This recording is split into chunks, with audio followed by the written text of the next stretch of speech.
হোটেলের মতো মুচমুচে বেগুনি বানানোর রেসিপি আমি আজকে আপনাদের সাথে শেয়ার করব। সেজন্য বাটিতে আমি 3 টেবিল চামচ পরিমাণ বেসন নিয়েছি, হাফ চামচ পরিমাণ কর্নফ্লাওয়ার, পরিমাণ মতো লবণ, হলুদ, গুঁড়ো মরিচ ও গরম মশলা নিয়েছি। এখন অল্প অল্প করে পানি যোগ করে একটা ঘন বেটার তৈরি করে নিব। তারপর চামচের সাহায্যে বেটারটিকে বেশ খানিকটা সময় নিয়ে ফেটিয়ে নিব।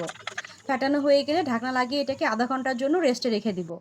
আধা ঘন্টা পর ঢাকনা উঠিয়ে এটাকে আবারও কিছুটা সময় ফেটিয়ে নিব, এতে করে বেগুনিগুলো ফুলকো হবে। ফেটানো হয়ে গেলে চুলাতে একটি কড়াই বসিয়ে তাতে তেল দিয়ে দিব। তেল গরম হয়ে আসলে বেগুনগুলো এই বেটারে চুবিয়ে গরম তেলে ছেড়ে দিব।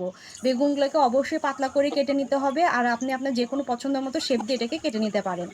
বেগুনিগুলো এক পাশ ভাজা হয়ে গেলে উল্টে আর এক পাশ ভেজে নিব এবং দুই পাশ ভাজা হয়ে গেলে বেগুনিগুলো উঠিয়ে নিব। এই রেসিপি ফলো করে বেগুনি বানালে বেগুনিগুলো অনেকক্ষণ পর্যন্ত মুচমুচে থাকবে। এই দেখেন আমার বেগুনিগুলো কিন্তু এখন পর্যন্ত মুচমুচে আছে। আশা করছি রেসিপিটি আপনাদের ভালো লেগেছে। ভালো লাগলে আমার পাশেই থাকবেন।